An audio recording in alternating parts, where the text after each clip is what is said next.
Hi everyone and welcome to today's card tutorial. I have been playing with watercolours.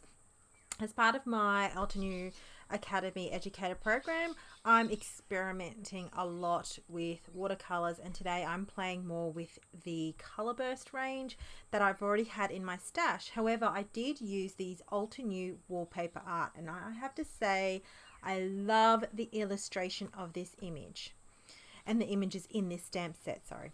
Now I've used the Metaline Frost from Embossing Powder. I've got the Distress Oxide Tumbled Glass. I've got Opaque Bright White Embossing Powder.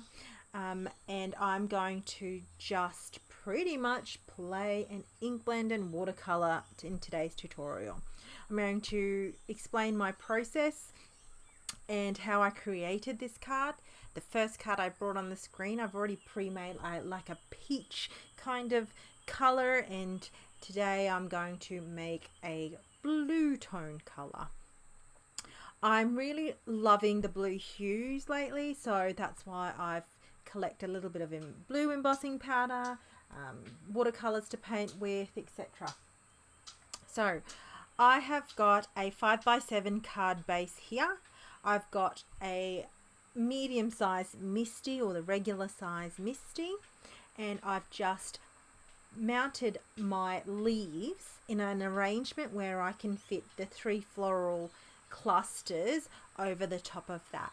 So this is going to be my layout.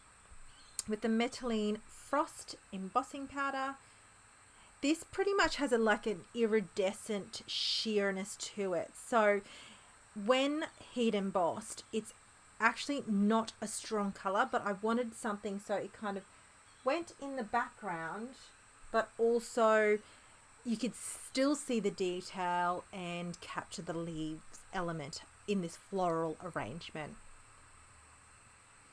Now I'm just making sure that I've captured all the image. I'm going to put my Wow Heat tool on setting 2. I am using my Tim Holtz Media glass mat, and because it's a glass mat and the heat's pretty much coming from behind as well, I'm able to heat set this rather quickly. Once I've heat set this, I'm going to then ink blend around the edges. Now I'm just making sure, now when it comes to embossing, especially particularly sheer images, I have to tilt my head and my project into the light to see where it's melted. I've made the mistake before where I thought I've melted it and I've run my finger across and the powder just swipes right on off. So always tilt it in the light, and tilt your head as well, just to get that angle and that lighting on it so you can get a good result. Now I'm going to also stamp, these are the 3 floral clusters from that stamp collection. I've got white cardstock here, and I'm going to emboss with bright white opaque embossing powder in the superfine detail. Now I've got the mega jar. I don't know about you, but I heat emboss a lot in white. I do white sentiments on black cardstock. I do a lot of my watercoloring on this, and now this is a watercolor cardstock too. Now the reason why I chose white watercolor cardstock is, and to heat emboss, is I'm still learning how to color in. I'm not at that stage where I could probably do a no line watercoloring just yet. I will experiment eventually with that, but I love how that heat embossing creates that barrier so I can stay within the lines and feel comfortable with the blending process. Now one of these was actually a liquid version, and the other 2 are a powder version of the Ken Oliver powders here. Now what I will do is I actually will blend these with the aqua brushes just there on the left. Now I have 2 aqua brushes. One I keep for clean water, and 2 I use for actual to dip into the pigment and paint with. I have got a clear water, a jug of clear water on the side there, or a container of clear water on the side there. What I will do is I will saturate my actual images as well. This kind of makes and preps the cardstock to be able for the water to move. Now, I'm sure there's technical words here and I'm not using them, but I will still explain my process so you can see. Now, what I do is I actually place a heavy colour of the pigment first, get my clean brush version, and then pull that ink out, or that pigment out, with the clean brush. I've got a paper towelette there, and I also got a jug of a container of water, and I make sure that I do rinse if I feel like I've got too much pigment.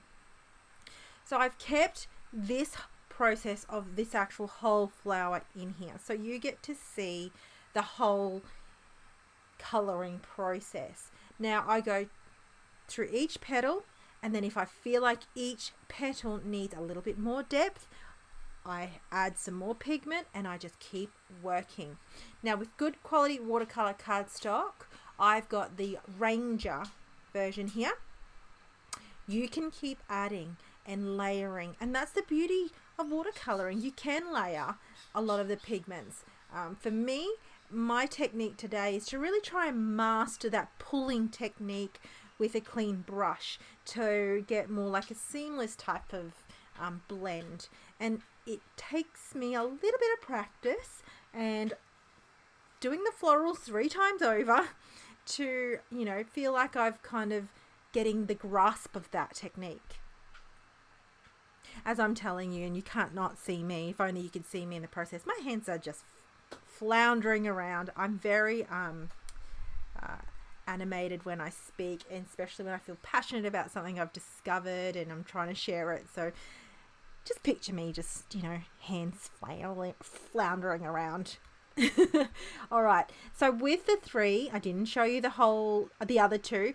I did add a little bit of the lavender powder from Tonics, just because I wanted a little bit of variance in the colours, and I kept that one a little bit softer. And I also used a little bit of the white pearl as well to add a little bit more shimmeriness. And once it dries, it really, really shimmers away. So I've got my scissors there that I will just fussy cut. I don't have the dies. I don't even know if it comes with dies, but I just fussy cut them. It wasn't an issue with this type of floral arrangement to do. I've got a side folding card here. This is what you call a 5x7. So I took 1/8 of an inch around that panel there and trimmed it down so it would fit on the side folding panel. Now with this floral arrangement, that largest one I actually adhered directly down with a liquid adhesive. I've got a massive acrylic block here. You can use anything that's heavy just to help weigh it down while I'm fiddling around with my adhesives for the other 2. And the other 2, I actually end up adhering that bottom right one with liquid adhesive and just mounted that center floral to the middle left a little bit. I actually really liked how this turned out. I surprise myself some days with how I feel like I can just make a card happen, and I think because I really, really enjoyed this whole process, it just came to fruition really well. So with the first arrangement, I played with the color bursts again, and I used a variety of color bursts as well. Now with this one, I'm going to heat emboss with opaque bright white on black cardstock. There's my big Bertha jar again. And heat set this, and then because I use black cardstock, I'm not too sure if you can see that white kind of powder residue on there. I did prep it.